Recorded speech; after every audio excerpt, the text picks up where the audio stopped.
السلام علیکم۔ کروڑوں درود بحضور سرور کونین نبی مکرم حضرت محمد مصطفیٰ صلی اللہ علیہ وآلہ وسلم اور ان کی آل پر۔ میں ہوں محمد فاروق جرال اور آپ دیکھ رہے ہیں میرا یوٹیوب چینل صفا مروہ۔ میں امید کرتا ہوں کہ آپ جہاں کہیں بھی ہوں گے اپنے اہل خانہ کے ساتھ صحت اور ایمان کی بہترین حالت سے لطف اندوز ہو رہے ہوں گے۔ میرے اس چینل صفا مروہ پہ روزانہ کی بنیاد پر اسلامی اخلاقی سٹوریز، اسلامی منفرد معلومات اور اسلامی واقعات کو اپلوڈ کیا جاتا ہے تاکہ ہر معاشرتی فرد کی معلومات میں اضافہ کیا جائے اور ساتھ ساتھ ان کی اخلاقی تربیت بھی کی جائے۔ امید کرتا ہوں کہ آپ کو ہماری یہ کاوش پسند آئے گی اور آپ ہماری ویڈیوز کو لائک، شیئر اور ان پر کمنٹ بھی ضرور کریں گے، اور اس کے ساتھ ساتھ دوست احباب کو بھی چینل کو سبسکرائب کرنے کی آپ دعوت دیں گے۔ اب آتے ہیں اصل موضوع کی طرف۔ آج کا ہمارا موضوع ہے بچے کے والدین اپنے بچے کو دادی کے ہاں ہر سال گرمیوں کی چھٹیاں گزارنے کے لیے ٹرین میں لے جاتے تھے، اور اس دفعہ وہ اکیلے اسے بھیج رہے ہیں تو دیکھتے ہیں پھر کیا ہوتا ہے، بچے کے ساتھ ٹرین میں کیا ہوتا ہے۔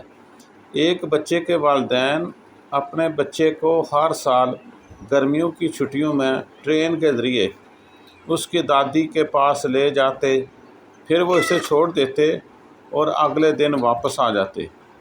پھر ایک سال ہوا کہ بچے نے ان سے کہا، میں اب بڑا ہو گیا ہوں، اگر میں اس سال اکیلے دادی کے پاس جاؤں تو؟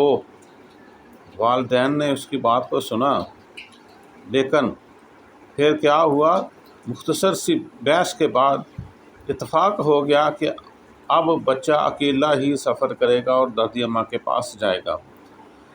تو پھر مقررہ دن اسٹیشن کے پلیٹ فارم پر پہنچے، کیونکہ والد نے سفری ہدایت دینا شروع کی کہ بیٹا آپ نے یہ کرنا ہے، یہ نہیں کرنا ہے، ایسے کرنا ہے، ویسے کرنا ہے۔ تو بیٹا تنہا لہجے میں کہنے لگا، ابا جان میں نے یہ ہدایت 1000 بار سنی ہے۔ ٹرین کے روانہ ہونے سے پہلے اس کے والد اس کے قریب آئے اور اس کے کان میں سرگوشی کی، یہ لو، اگر آپ خوفزدہ ہیں یا بیمار ہو جائیں تو یہ آپ کے لیے، اور اپنے بچے کی جیب میں کچھ ڈال دیا۔ والدین نے اپنے بچے سے کہا کہ اگر آپ دوران سفر خوفزدہ ہوں یا بیمار ہو جائیں تو یہ آپ کے لیے ہے، اور اپنے بچے کی جیب میں کچھ ڈال دیا۔ بچہ چونکہ پہلی بار والدین کے بغیر ٹرین میں اکیلا بیٹھا تھا، وہ کھڑکی سے باہر زمین کے حسن کو دیکھتا اور اپنے ارد گرد اٹھنے والے اجنبیوں کے شور کو سنتا۔ کبھی اپنی سیٹ سے اٹھ کر کیبن سے باہر نکل جاتا، کبھی گاڑی اندر چلا جاتا۔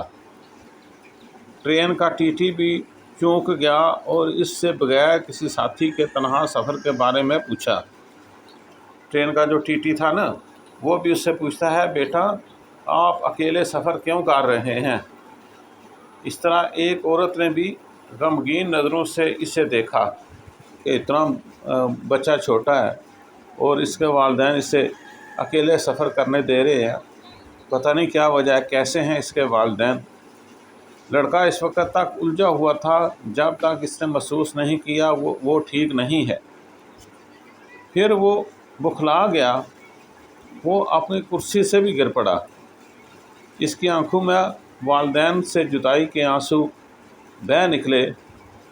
اس لمحے اسے اپنے والد کی سرگوشی یاد آئی کہ اسی لمحے اس نے میری جیب میں کچھ ڈال دیا تھا، اور والد نے کہا تھا کہ اگر آپ پریشان ہوں یا بیمار ہو جائیں اس وقت یہ جو چیز میں آپ کی جیب میں ڈال رہا ہوں آپ نے اسے نکالنا ہے اور اسے دیکھنا ہے یہ کیا ہے۔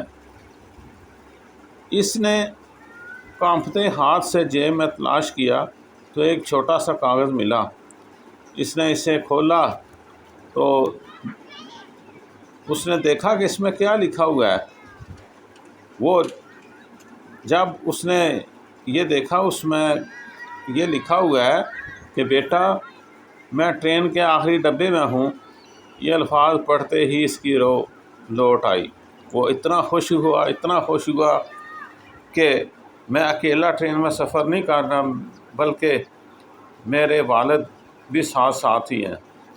زندگی ایسے بھی ہے کہ ہم اپنے بچوں کو پروں کو چھوڑ دیتے ہیں، انہیں خود پر اعتماد لاتے ہیں، لیکن جب تک ہم زندہ ہیں ہمیں ہمیشہ کیبن میں ہی رہنا چاہیے۔ یعنی جس طرح وہ بچہ اکیلے سفر کر رہا تھا ٹرین میں، سفر کے دوران اس پہ کیفیت یہ طاری ہو گئی کہ وہ اکیلے پن میں سفر کر رہا ہے تو وہ پریشان ہو گیا۔ اس طرح عملی زندگی میں بھی جو بچے ہیں انہیں ہمیں بے شک وہ بڑے ہو جائیں لیکن انہیں نہیں چھوڑنا چاہیے، بلکہ ان کے ساتھ ساتھ ان کی رہنمائی کرنی چاہیے۔ بچے بچے ہوتے ہیں اور بڑے بڑے ہوتے ہیں۔ جن چیزوں کا بڑوں کو پتہ ہوتا ہے وہ انہیں چھوٹوں کو نہیں پتہ ہوتا۔ تو ہمیں اپنے بچوں کو جب تک ہم زندہ ہیں آخری لمحے تک ان کو تحفظ کا احساس دلاتے رہنا چاہیے۔ یہ تحفظ ہی ہے جو بچے کو ہر قسم کی دنیاوی پریشانی سے بچاتا ہے اور بچہ خود میں اعتماد محسوس کرتا ہے۔ تبھی کہ تو کہتے ہیں والدین ایک ایسے درخت کے مانند ہیں جس نے اپنے بچوں پہ سایہ کیا ہوا ہوتا ہے۔